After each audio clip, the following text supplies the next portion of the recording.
Victor Clessens reprend l'activité de son père, Joseph, qui avait fondé en 1817 une distillerie de genièvre en bord de Dole. L'emplacement n'était pas ici choisi au hasard. Le canal permettait en effet d'alimenter la distillerie en matières premières, ici le seigle et l'orge maltais nécessaires à la fabrication du genièvre, mais aussi en charbon pour faire tourner les machines. La distillerie est aussi située sur une nappe phréatique, à 30 mètres en dessous des bâtiments, utilisée pour confectionner le fameux alcool préféré des mineurs. En 1850, l'arrivée de la machine à vapeur bouleverse l'activité de Victor Clessens. Il peut agrandir sa distillerie.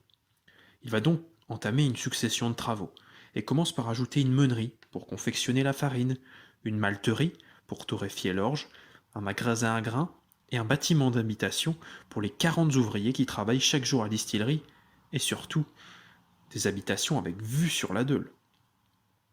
La distillerie se dote aussi de 3 cheminées pour évacuer les vapeurs.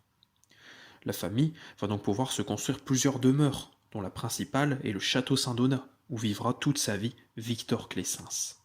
D'autres demeures sont construites. On pense ici au château Clessens ou encore au château Rouge, tous situés le long de l'avenue des Châteaux. Ils symbolisent la puissance de cette famille industrielle de Vambrochy. Le genièvre de Vambrochy rencontre en effet un grand succès. C'est l'alcool préféré des ouvriers textiles de l'île Roubaix-Tourcoing, des mineurs autour de Lens, qui chaque matin le consomment en bistouille dans le café. Il est aussi très populaire dans la bourgeoisie, comme digestif. De nombreux commerces de Vambrochy et des villes alentours le vendent. Il est bien sûr présent dans tous les bistrots.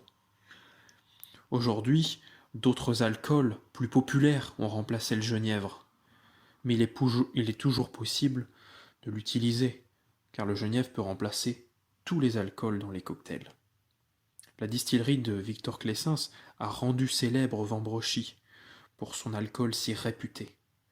Alors à la vôtre, et avec modération.